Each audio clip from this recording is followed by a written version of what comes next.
거기서 우리 성도님들 날씨를 볼 수 있으니까 추워서 감기들 안 걸리셨을까 걱정을 했는데 또 잘들 삶을 살아가셨고 이겨내셔서 감사합니다. 오늘 우리가 읽은 말씀을 그 대위임령이라고 부릅니다. 예수님께서 이 땅을 떠나시면서 제자들에게 주신 말씀이죠. 그래서 제자라면, 내가 예수 믿는 사람이라면, 예수님을 따르는 사람이라면 우리의 마음에 좀 깊이 새겨야 될 말씀이에요. 이 말씀은 성경 말씀이 어디 하나 중요하지 않은 말씀이 있겠습니까마는 이 말씀은 우리가 마음의 시급함을 가지고 대해야 될, 무겁게 받아야 될 말씀이라고 저는 생각합니다. 그래서 우리가 주의 말씀을 받을 때 어떤 내 형편과 상황에 영향받지 않고 내가 이 말씀대로 해야 되겠다, 반드시 하나님의 말씀대로 내가 살아야겠다라고 결정하고 살되, 오늘 주님 우리에게 주시는 말씀을 붙들고 내가 이 말씀대로 전도자 되어야 되겠다라고 결정하면 하나님이 저와 여러분들을 도우실 줄 믿습니다. 오늘 여기에 믿지 않는 가족들을 두고 계신 분들이 계신데 내가 정말 주의 전으로 우리 가족들을 데려왔어야 되는데 생각하시죠? 그럼 그 생각에서부터 시작하는 겁니다. 그리고 하나님 앞에 결단하면, 순종하면 하나님께서 도와주실 줄 믿습니다. 전도자가 되는 것, 그리스도인이라면 여러분 누구나 감당해야 될, 순종해야 될 하나님의 앞에 받은 명령입니다. 그리고 이건 미룰 수 없는 일이에요. 이건 시급한 거예요. 그 어떤 것보다도 하나님께서 바라시는 것은 영혼을 구원하는 일입니다. 그래서 영혼 구원하는 것, 전도하는 것, 선교하는 것은 교회에서 감당해야 될 사역 중에서 가장 중요한 사역이라고 할 수 있습니다. 근데 전도하는 게 쉽습니까? 여러분 가족들 전도하는 거 쉬워요? 여러분 이웃들 전도하는 거 쉽습니까? 이게 어렵지요. 전도는요, 어떻게 보면 막막한 광야로 가는 것과 같습니다. 외롭고 힘들고 또 고통스러워요. 그런데 이 쉽지 않은 전도, 피하고 싶은 이 전도를 피하실 수 없다라는 거예요. 피하면 안 됩니다. 우리 부정적인 감정을 이겨내고 그리고 한번 부딪혀 보는 거예요. 광야로 가보세요. 처음엔 안 될 수도 있는데 계속해서 해보세요. 광야로 가다 보면 하나님께서 어떻게 일하시는지, 하나님의 역사와 기적이 어떻게 일어나는지를 확인할 수 있어요. 그러면 하나님이 사람을 키울 때 그냥 밍숭밍숭하게 키우지 않습니다. 사람 키울 때도 광야로 내보내서 키워요. 광야로 내보내서 거기서 진짜 하나님을 경험하게 합니다. 모세가, 엘리야가, 바울이, 하나님이 쓰셨던 사람들이 살았던 삶의 과정들을 보세요. 다 광야에 나가서 거기서 하나님 한번 경험해요. 극도의 좌절도 경험해보고 거기서 하나님이 나를 어떻게 도우시는지를 보는 거예요. 그리고 광야를 거치는 동안에 내 안에 있는 야성이 살아나기 시작합니다. 그때 하나님의 도구가 되는 겁니다. 저는 아무튼 광야를 가봐야 인물이 난다라고 생각합니다. 여러분들이 가족을 구원하고 이웃을 구원하고 내 친구를 구원하는 일을 하려고 할 때 여러분 마치 광야에 서 있는 것 같은 감정이 들어요. 그러면 하나님께서 일하실 때가 다 된 거예요. 그 광야에서 우리가 하나님 앞에 영적으로 깨지고 죄악된 습관 버리고 또 우리의 부정적인 감정을 이겨내고 하나님의 말씀을 온전히 받아들이면 거기서 복음의 야성이 나오는 것이고 하나님의 용맹한 군사가 되는 것입니다. 제가 지난 주간에 그 시상받나요? 우리 여러분들은 이제 단기 선교를 갔다 오신 분들은 만나셨는데 우리 성도님들은 못 보신 분이 많으시죠. 근데 이 장지은, 장지학 두 선교사님, 우리가 첫 번째 세웠던 그 신디엔의 교회, 그 교회의 청년 사역자들이었는데 하여튼 복음의 열정이 있어서 내가 선교사를 가겠다고 그리고 자원해서 나섰는데 나서서 보니까 이분들이 자기 마을 지역에 있을 때는 산을 넘어가면서 복음을 전하면 복음을 잘 전할 수 있었어요. 정서적으로도 같고 문화적으로도 같고 또 사람들이 순수하고 하니까 복음을 잘 받아들였단 말이에요. 그래서 자기들이 이 시상반나에 가면은 우리와 민족은 다르지만 그 민족에게 복음을 매일 전할 수 있겠다 이런 기대감을 가지고 갔다라는 거예요. 갔는데 여러분 선교라는 게 그렇게 쉬워요. 마치 광야에 나간 것 같아요. 거기 갔더니 이 사람들하고 생김새도 다르죠. 또 언어 하나만 같을 뿐이지 모든 게 다른 사람들이에요. 오랫동안 불교 문화에 찌들어 있던 사람들. 그러니까 이 사람들에게 복음을 전하려니 복음 전하는 게 쉽습니까? 그러니까 의기소침해 있더라고요. 제가 그래서 그 분에게 그랬어요. 지금 간지 한 1년 정도 됐는데 딱 2명 전도를 한 거예요. 2명이 전도돼서 거기에 나와 있는데 제가 그랬습니다. 복음 전하는 것이 공업적이지 않다고. 그럼 공업이라는 게 뭡니까? 공업은 내가 재료 만들고 기계에다 집어넣어가지고 보통 딱 누르면 쭉 돌아가지고 제품이 딱 나와야 이게 공업이죠. 그러니까 우리가 복음을 전하면 복음이 들어가가지고 그 사람을 변화시켜서 예수 믿는 사람이 딱 나와야 돼요. 이게 공업이에요. 근데 복음 전하는 것은요, 선교라는 전도는 공업적이지 않다 그랬어요. 그건 농업적인 거예요. 그래서 오랫동안 씨를 뿌리고 기다려야 돼요. 가꿔야 됩니다. 이제나 나나 저제나 나나 요번에 날 줄 알았는데 안 됐어요. 잘 자라는 것 같은데 말라 죽었어요. 괜찮아요. 그거예요. 여러분들이 가족에게 복음을 전하고 이웃에게 복음을 전하고 여러분들 친구에게 직장 동료에게 복음을 전하는데 복음을 전하다가 안 돼요. 씨를 심었는데 전혀 반응이 없어요. 그런데 그것이 복음을 전하는 것이라는 거예요. 이게 좀 잘 자라나는 것 같아요. 교회도 나온다고 했어요. 예수 믿는 것 같은 어떤 그런 그 액션을 취했어요. 그런데 어느 날 갑자기 돌아서요. 괜찮아요. 농업적인 거니까 자라다가 죽을 수도 있어요. 근데 다시 씨를 심고 가꾸고 키워내면 나중엔 어떻게 됩니까? 이것이 자라나서 30배, 60배, 100배로 결실을 맺게 하시는 것이 하나님의 일하시는 방식입니다. 사랑하는 여러분, 하나님께서 우리에게 복음을 주시고 그 복음이 우리 안에서 자랐던 기억을 더듬어 보시기 바랍니다. 복음이 우리 안에 자라났을 때, 우리가 예수 믿게 됐을 때 어느 날 갑자기 그냥 예수 믿으세요, 그 한마디에 알았어요, 그리고 여기에 나오신 분이 뭐 몇 명이나 되세요. 모태신앙도요, 어려서부터 부모 때문에 신앙 갖게 된 사람도 그게 하루아침에 된 게 아니라 꾸준히 가정 안에서 말씀을 심고 말씀으로 가르치고 양육하고 기다려주고 자라나게 했기 때문에 신앙을 갖게 되는 거 아닙니까? 그럼 언제나 복음은 그렇게 증거되어집니다. 어느 날 갑자기 예수 믿으세요, 그럼 내가 예수 믿을게요. 그렇지 않아도 예수 믿으려고 했어요. 그런 사람도요, 그 사람의 인생 전체를 보면은 농업적인 방식으로 복음을 받아들였다라는 겁니다. 그래서 끝까지 하셔야 돼요. 이 두 선교사님이 복음을 전하는데 거기에 이제 어떤 자매 둘이 이제 전도가 된 거예요. 하나는 그 한족이고 하나는 이족, 두 자매가 전도가 됐는데 저한테 그런 얘기를 해요. 목사님, 제가 중국성으로 짜오예요, 짜오무스. 자매 중에 하나가 아우디를 타고 와요. 그러는 거예요.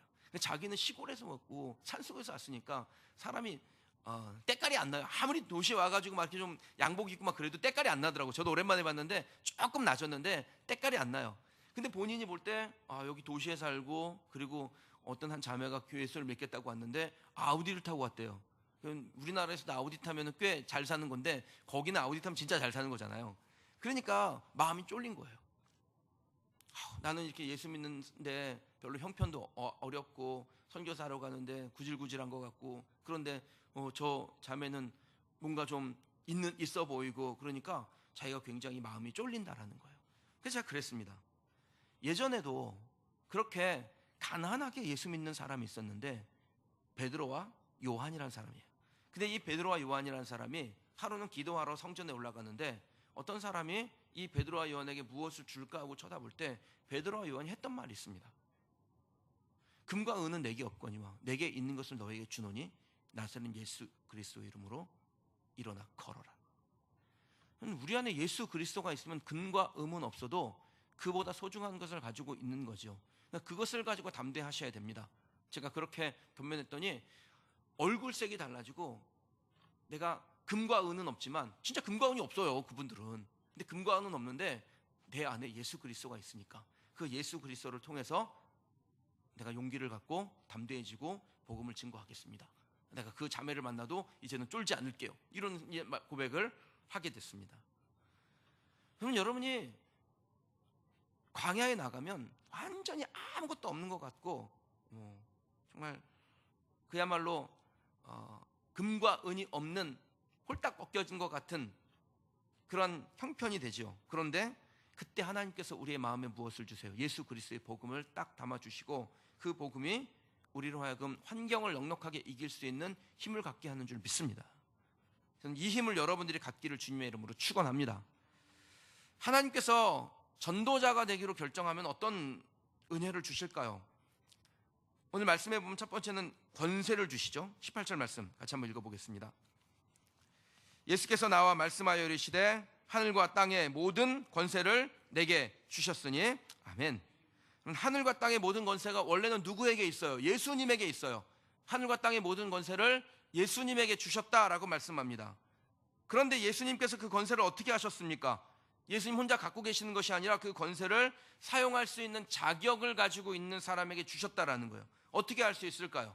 오늘 우리가 읽은 본문의 말씀은 사도행전 1장에 있는 말씀하고 배경이 같아요. 그러니까 같은 배경을 보고 같은 상황을 만나서 마태가 기록한 것을 마태복음이라고 하고 누가가 기록한 것을 사도행전이라고 해요.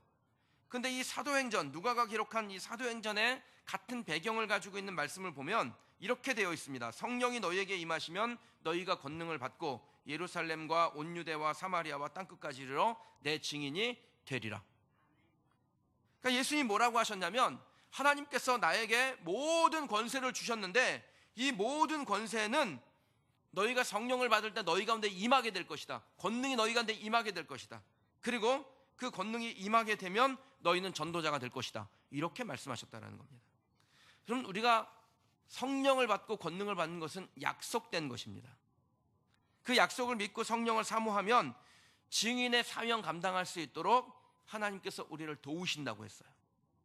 그 성령 받으면 권능이 생기는 거예요. 예수님처럼 가르치고 예수님처럼 병을 고치고 예수님처럼 귀신을 이기는 능력을 갖게 되는 겁니다. 중요한 것은요, 우리가 예수님의 약속을 믿는 것입니다. 우리가 믿으면 그 권세를 사용할 수 있는 권한이 우리에게 위임되는 거예요. 그러면 전도 잘하고 싶으세요? 여러분의 삶에 전도의 능력이 나타나길 원합니까? 그럼 살아계신 하나님의 말씀을 믿으면 돼요. 내가 예수님의 그 능력이 나에게 위임되어지고 우리에게 예수님께서 그 능력을 성령을 통하여 그 권능을 우리에게 주셨다라는 말씀을 믿으면 그럼 그 말씀 앞에 굴복하는 거예요. 그냥 어마어마한 말씀을 하신 것이요. 하늘에 있는 모든 권세, 땅에 있는 모든 권세가 예수님에게 있는데 그것을 믿는 자에게 예수님의 권세를 사용할 수 있도록 주셨다라는 것입니다. 그보다 더 큰 말씀도 하세요. 내가 진실로 진실로 너희에게 이르노니 나를 믿는 자는 내가 하는 일도 그가 할 것이요 또 그보다 큰 일도 하리니. 예수님께서 우리에게 믿으면 내가 하는 일을 할 것이고 나보다 큰 일도 할 것이다. 그렇게 말씀하세요. 중요한 게 뭡니까? 권세 많으신 예수님을 믿는 것입니다. 성령을 주시겠다는 예수님의 말씀을 믿는 것입니다. 나도 그 권세를 사용할 수 있다라고 믿는 거예요. 그러면 예수님이 하신 일을 우리도 할 수 있어요. 권세 있게 말씀할 수 있고 귀신을 제압할 수 있고 병 고칠 수 있습니다. 여러분, 제가 세상에서 사람들 만나보니까 하여튼 물건 잘 팔고 보험도 잘 팔고 자동차 판매 잘하고 이런 사람들에게 공통적인 게 뭐냐면 자기가 판매하는 것을 믿어요. 이거 판매하면 이 사람한테 도움된다라고 생각해요. 내가 이 자동차 팔면은 이 사람한테 도움이 된다. 내가 이 보험을 팔면 이 사람한테 도움이 된다. 내가 이 물건을 팔면 저 사람이 이것 때문에 도움을 얻는다. 이걸 믿더라고요. 제가 얘기해 보니까 그래요. 그럼 세상에 물건을 팔 때도 자기가 믿고 팔면은 거기서 효과가 나오는데 하물며 복음은요. 우리가 복음을 믿고 전한다면 어떻게 됩니까? 우리가 복음을 믿고 나눈다면 그럼 그 복음이 그 사람에게서 능력 있게 역사하는 것이죠. 전 여러분들이 예수 그리스도 제대로 믿으시길 바라요. 예수 그리스도 제대로 믿으면요, 일단 내 안에서 그리스도의 능력이 담대함으로 드러나게 되고 그 말에 권세가 생기고 그 말을 통해서 그 사람이 변화되는 거예요. 이게 복음의 능력입니다. 가끔 성도님들 중에 그럼 그렇게 권세 있게 할 수 있는 성령은 어떻게 받습니까? 말씀대로 하시면 됩니다. 누가복음 11장 11절 말씀에 보면요, 너희 중에 아버지 된 자로서 누가 아들에게 생선을 달라 하는데 생선 대신 뱀 주며 알을 달라 하는데 전갈을 주겠느냐? 너희가 악한 자일지라도 좋은 것을 자식에게 줄 알거든 하물며 너희 하늘에 계신 아버지께서 구하는 자에게 성령을 선물로 주지 아니하시겠느냐. 성령 어떻게 받습니까? 구하면 되는 거예요. 약속이기 때문에 성령을 주시도록 간절히 구하시면 됩니다. 하나님의 마음이 좀 감동되도록 근데 간절하게 구하세요. 아버지 주시려면 주시고 말라면 말고 있으면 좋고 없으면 할 수 없죠. 이게 아니라 하나님 이거 없으면 안 돼요. 반드시 주세요. 성령님 좀 허락하여 주세요. 나에게 성령의 능력을 주셔서 권세 있는 사람 되게 하셔서 복음을 전할 수 있도록 하나님 나를 사용하여 주세요. 좀 간절하게 하나님 앞에 성령을 구하는 우리 성도들 되시기를 주님의 이름으로 축원합니다. 미국의 유명한 여류 소설가 중에 마거릿 미첼이라는 사람이 있는데 이 사람이 평생 동안 딱 한 권 소설을 썼어요. 근데 이 사람의 소설이 엄청납니다. 10년에 걸쳐서 이 소설을 썼는데 소설을 쓰고 나니까 출판할 방법이 없는 거예요. 그래서 여기저기 출판사를 찾아다녔는데 번번이 딱지를 맞았습니다. 실망이 되었겠죠. 보통 사람들 같으면 내가 소설은 무슨 소설, 그리고서는 쓰레기통에 집어던져 버렸을지도 모릅니다. 그런데 이 마거릿 미첼이 포기하지 않습니다. 맥밀런이라는 출판사의 사장이 자기 마을에 기차를 타고 지나간다는 소식을 듣게 되고 그 기차역으로 찾아가요. 그리고 그냥 그 원고를 그 사장에게 막 들이밀면서 제발 이 원고 한 번만 읽어달라고 그렇게 간청을 했습니다. 그러니까 사장님이 그 원고를 받아가지고 자기 가방에다 딱 집어넣고 이제 기차 출발하기 기다리는데 갑자기 차장이 달려오더니 급히 전보가 하나 왔다면서 전보를 하나 건네주는 거예요. 그 전보를 딱 뜯어봤더니 그 전보에 이렇게 쓰여 있었어요. 제발 저의 원고를 읽어주세요. 마거릿 미첼. 이렇게 되어 있는 거예요. 이 사장님이요 웃으면서 그 전보를 찢어버리고 그리고 집으로 돌아갔는데 그 다음날 회사로 전보가 하나 또 왔습니다. 내용은 어제와 같아요. 제발 저의 원고를 읽어주세요. 마거릿 미첼. 일주일 내내 그 전보가 오는 거예요. 그래서 이 원고를 안 읽었다가는 내가 답을 안 줬다가는 내가 평생 이 전보를 받을 수 있겠다 이런 생각이 들어서 하루 일과를 마치고 그 집에 가서 그 원고를 읽는데 너무 재미있었던 거예요. 감동이 된 거예요. 그래서 새벽까지 잠을 안 자고 그 원고를 다 읽은 다음에 그 다음날 바로 출판하기로 계약을 맺고 이 책을 인쇄해서 찍었는데 그 책의 이름이 여러분들도 한번 읽어봤을 법한 혹은 영화로 봤을 법한 바람과 함께 사라지다라는 책입니다. 그럼 될 때까지 구해서 결국 최고의 소설가가 된 마거릿 미첼처럼 여러분 하나님 앞에 성령을 구할 때 될 때까지 하세요. 하나님 나에게 주의 성령으로 충만하게 하셔 권세 있는 세교훈도 주시고 귀신도 제압하게 하시고 능력 있게 복음을 전하는 하나님의 사람 되게 하여 주옵소서. 그런데 그거를 하루 이틀 하다가 말지 마시고 내가 좀 전해봤는데 안 되네, 난 안 되는 사람인가 봐, 그러지 마시고 끝까지 하시기 바랍니다. 하나님은 구하는 자에게 성령을 주시고 성령이 임하시면 권능받는 전도자가 됩니다. 오늘 패밀리가 온다에 좀 와야 되는데 몇 분이 올렸는지 몰라요. 그런데 저는 몇 분이 오건 간에 하여튼 패밀리가 온다에 오실 손님들을 위해서는 선물을 50개 만들었어요. 몇 분이 오실지 몰라요. 그런데 하여튼 오시건 오시지 않건 간에 우리는 뭐 해야 됩니까? 끝까지 해야 돼요. 여기에 지금 우리 송지연 집사님도 김근아 집사님도 우리 이민선 집사님도 가족이 와야 되잖아요. 와야죠? 와야 돼요. 근데 한 번 전했는데 안 됐어요. 괜찮아요. 끝까지 하세요. 저는 아주 이걸 제 사명으로 생각할 작정입니다. 우리 성도들의 가족은 성도들의 육신의 가족은 내 영의 가족이니까 우리 성도들의 가족이 주회전으로 올 때까지 내가 끝까지 이거 해야겠구나. 정기적으로 주기적으로 해야 되겠구나. 그래서 마거릿 미첼이 끝까지 구하여 얻은 것처럼 우리도 끝까지 해야 되겠구나. 여러분들도 끝까지 하세요. 오늘 가서 전했는데 우리 문제서 남편님 좀 갑시다 그랬는데 뭘 그런 데를 가. 그래도 끝까지 해보세요.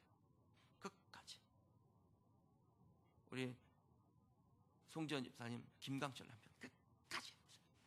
끝까지 하면 하나님께서 마침내 우리에게 하나님의 영으로 역사하셔서 열매 거두게 될 줄 믿습니다. 농업이에요. 포기하지 마세요. 하나님께서 전도자에게 어떤 능력으로 함께하여 주실까요? 두 번째는요, 늘 함께 동행해 주세요. 20절 말씀 같이 한번 읽어보겠습니다. 함께 읽을게요.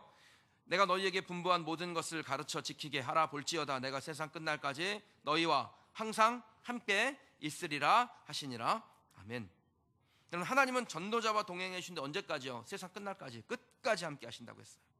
여러분, 이 약속이 얼마나 위대한 선언입니까? 사람이 자기 인생을 살면서요, 인생의 위기를 많이 만나요. 건강의 문제, 경제적인 어려움, 관계, 이루 말할 수 없는 위기들이 찾아옵니다. 근데 그 위기가 찾아올 때마다 하나님이 하신 말씀이 뭐예요? 내가 너희를 혼자 있지 않게 하겠다라는 거예요. 내가 널 도와줄 거야. 내가 너와 동행해 줄 거야. 항상 함께 할 거야. 이 말씀 하신다라는 거예요. 사랑하는 성도 여러분, 그럼 하나님의 말씀에 용기를 얻으시길 바랍니다. 혹시 위기를 만나셨습니까? 여러분의 생각과 뜻대로 안 됩니까? 그럼 주님이 우리와 동행하시는데 친구처럼 동행해 주세요. 친구 되신 하나님을 믿음의 눈으로 보는 우리 성도들 되시기를 주님의 이름으로 축원합니다. 출애굽기 33장 11절 말씀에 하나님께서 모세를 대면할 때 마치 친구를 만나는 것 같이 하시겠다고 하셨어요. 하나님이 모세와 함께 하셨다면, 그 말씀을 내 말씀으로 받는다면 저와 여러분에게도 하나님은 우리의 친구이며 우리와 항상 동행하시는 우리 하나님이신 줄 믿습니다. 그래서 하나님하고 동행하는 사람들은 자기 삶에 일어나는 환경에 그렇게 영향받지 않아요.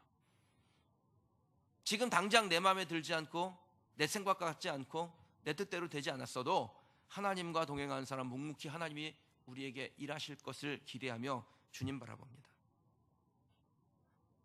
그래서 주님과 동행하는 사람은요, 항상 나는 할 수 있어 라고 생각하는 거예요. 환경을 다스리고 섭리하는 하나님을 봅니다. 당장은 부족해도 내게 능력 주시는 자에서 내가 무엇이든지 할 수 있느니라, 이 고백을 하며 하나님의 용사로 살아갑니다. 저는 우리 성도들이 그렇게 살기를 원해요. 여러분이 무엇을 하건, 특별히 여러분의 가족들에게, 이웃들에게, 친구들에게 복음을 전할 때 안 들어가요? 안 들어가는 게 어디 있어요? 반드시 하나님은 그 영혼 사랑하셔서 변화시켜 주실 줄 믿습니다.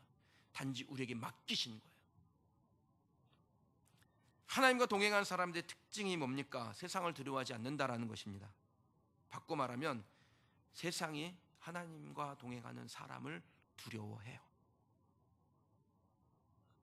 우리가 온전히 주님을 믿으면 세상을 두려워하지 않게 되고 세상이 우리를 감당하지 못하게 됩니다. 우리가 믿음장이라고 하는 히브리서 11장에 보면 믿음의 사람들이 나오지요. 그 믿음의 선진들이 쭉 나온 다음에 이 사람들을 평가하는 한 문장이 맨 마지막에 기록되어 있어요. 11장 38절에 보면요, 이런 사람은 세상이 감당하지 못하느니라. 그럼 우리는 세상에 감당하지 못할 사람이에요.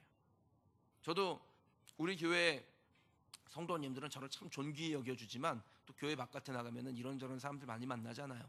뭐 조금 가진 사람들도 만나고 유명한 사람들 만나요. 근데 저는 괜히 그 사람들 앞에서 주눅 들지 않습니다. 내 안에 계신 하나님 믿으면, 그 하나님이 나와 동행하시면 내가 무엇이든지 할 수 있는데 내가 뭐 사람 때문에 주눅 들어요. 여러분들도 그렇게 사셔야 돼요. 그냥 개개인 보면은 별거 아니죠. 우리는 뭐 가진 것도 없고 대단한 사람도 아니잖아요. 유명하지도 않잖아요. 그냥 그야말로 소시민이죠. 그런데 여러분의 심령 안에 하나님이 동행하여 주시니까 어떤 사람, 어떤 환경을 만나도 두려워하지 않고 담대하게 승리할 수 있는 것입니다. 사랑하는 성도 여러분, 혹시 여러분의 삶에 누가 나타났습니까? 무슨 일이 생겼습니까? 두려워하지 마세요. 하나님이 함께 하실 줄 믿습니다. 복음 전해야 될 사람 만났습니까? 뭘 전해야 되지? 내가 전했는데 거부하면 어떡하지? 뭐 이런 생각이 드세요? 그럼 걱정하지 마세요. 하나님이 함께 하신다 그랬잖아요. 하나님이 함께 하시면 그 다음은 하나님이 하시는 거죠. 내 몫이 있고 하나님의 몫이 있습니다. 요한복음 14장 26절 말씀에 보혜사 곧 아버지께서 내 이름으로 보내실 성령, 그가 너희에게 모든 것을 가르치고 내가 너희에게 말한 모든 것을 생각나게 하시리라. 성령님이 우리 안에 계시기만 하면, 동행하시기만 하면 무엇이든지 말씀할 것을 우리에게 가르쳐 주시고 또 말한 성령께서 우리에게 말하는 것을 생각나게 하셔서 그것을 언제든지 전할 수 있게 우리를 도우세요. 주님의 말씀을 우리 입속에 담아주시고 여러분의 심장에 용기를 주시고 또 여러분의 손에 하나님의 능력을 더하여 주십니다. 하나님을 믿고 어떠한 삶의 환경 앞에서도 두려워하지 아니하고 뒤로 물러가지 아니하고 승리하는 성도들 되시길 주님의 이름으로 축원합니다. 무엇보다 여러분 복음을 전할 때 담대해지시길 바라요. 내가 무엇이라도 가지고 있어야 복음을 전할 수 있지요. 저도 그거 우리 성도들에게도 자주 듣지만 현장에 가서도 선교사한테도 그 소리 들었어요. 그런데 제 마음에 하나님의 말씀이 확신을 주는 것은 금과 은은 내게 없어도 내게 있는 것을 내게 주노니 나사렛 예수 그리스도 이름으로 일어나 걸어라 하면 일어나 걷는 것입니다. 하나님이 우리와 함께 하심을 믿고 믿음으로 사는 끝까지 승리하는 우리 성도들 되시기를 주님의 이름으로 축원합니다. 그럼 전도는 우리 주 예수님께서 우리에게 주신 명령이에요. 권유가 아니에요. 해도 되고 안 해도 되고 이게 아니라 우리 주님이 우리에게 주신 명령입니다. 여러분이 나는 스스로 전도하는 사람이라는, 나는 하나님의 말씀에 순종하는 사람이라는 그런 믿음으로, 담력으로 살아가시기 원해요. 내가 전에도 안 되던 걸 이렇게 여러분 스스로를 제한하지 마십시오. 전도는 재능으로 하는 게 아닙니다. 전도는 순종으로 하는 것입니다. 그래서 전도는 끝까지 하는 거예요. 그러다 보면 되는 거예요. 재능이 없어도 능력이 없어도 순종하면 하나님이 우리를 도와주시는 겁니다. 보혜사 성령께서 때에 맞는 말씀 주시고 권세도 주시고 또 동행해 주세요. 실패했을지라도 실망하지 마시고 또다시 도전하셔서 하나님께서 우리를 통해서 하나님의 일을 행하시는 그 크고 놀라운 은혜를 경험하는 우리 성도들 되시길 주님의 이름으로 축원합니다.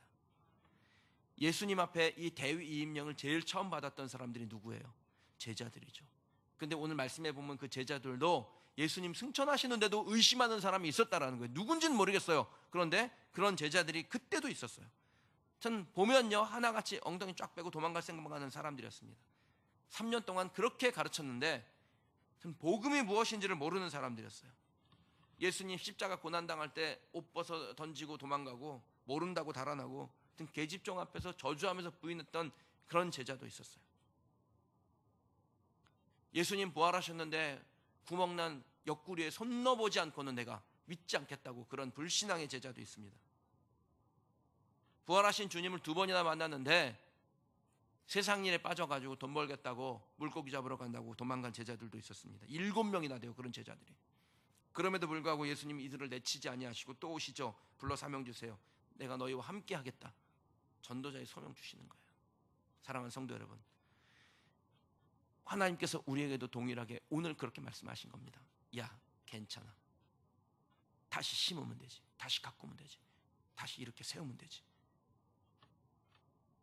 여러분 주변에 눈을 열어 예수님을 알지 못하는 사람들을 보시고 그리고 그들에게 한 걸음 더 나아가 물 주고 가꾸고 열매 맺게 하는, 그래서 전도자의 소명 감당하는 우리 성도들 되시길 주님의 이름으로 축원합니다. 저나 여러분이나 예수님의 제자들처럼요, 어떤 사명을 제대로 감당하지 못하는 사람들이에요. 내 길 가는 사람들이에요. 그런데 주님이 하신 일이 뭡니까? 실패한 우리의 과거에 별로 주목하지 아니하시고 앞으로 충성할 것을 기대하신다라는 거예요. 저는 우리 성도들 중에 우리 교회에 이렇게 오신 분들하고 잠시 얘기 나누다 보면 과거가 화려하신 분들이 있어요. 상처 많이 받고 오신 분도 있어요. 그럼 제가 하는 얘기가 뭐냐면 지난 과거의 상처가 어땠습니까? 그 상처를 치유하려고 그 상처가 어땠는지 다 얘기 들어보고 꺼내보고 그러지 않아요. 그게 무슨 의미가 있어요? 지나간 것은 지나간 건데. 제가 그래서 딱 드리는 말씀이 있습니다. 고린도후서 5장 17절에 이전 것은 지나갔으니 보라 새 것이 되었도다. 이전 것은 지나갔다고 하나님이 말씀하셨는데 왜 자꾸 이전 것을 들춰가지고 지난 상처를 다시 한번 곱씹게 만들어요? 저는 그렇게 원하지 않아요. 주님이 우리에게 원하시는 것은 이전 것은 지나간 거예요. 그러니까 지난 것에 대한 관심은 갖지 마시고 하나님 우리에게 앞으로 무엇을 주실지에 대한 관심을 가지시기 바랍니다. 충성할 것을 기대하시면서 오늘도 복음 앞으로 다시 불러주신 주님 앞에 순종하는 우리 성도들 되시기를 주님의 이름으로 축원합니다. 주님이요, 잘난 사람, 실패해본 경험 없는 사람, 뛰어난 사람 쓰시는 게 아니지 않습니까? 제자들도 그랬던 것처럼 저와 여러분처럼 실패해본 경험 있는 사람에게 전도자의 사명 주시고 오늘도 감당할 능력 주세요. 그 주님의 부르심에 반응하는 우리 성도들 되시기를 주의 이름으로 축원합니다. 큰 기들을 가지고 우리를 부르신 주님의 음성 앞에 무겁게 전도자의 삶을 받아서 가족부터 구원하고 우리의 이웃과 친구들 구원하고 내가 알지 못하는 이들에게 나가서 보내는 선교사가 되든 가는 선교사가 되든 단기 선교를 가든 하나 내가 복음을 전하는 선교사가 되어야겠다. 그렇게 전도자로 선교사로 살아가는 저와 여러분 되셔서 우리의 삶에 하나님의 권세가 무엇인지, 하나님의 능력이 무엇인지, 하나님의 동행하심이 무엇인지를 누리고 체험하고 전하는 우리 사랑하는 그린시티교회 믿음의 가족들 되시기를 주의 이름으로 축원합니다. 주신 말씀 놓고 기도하겠습니다.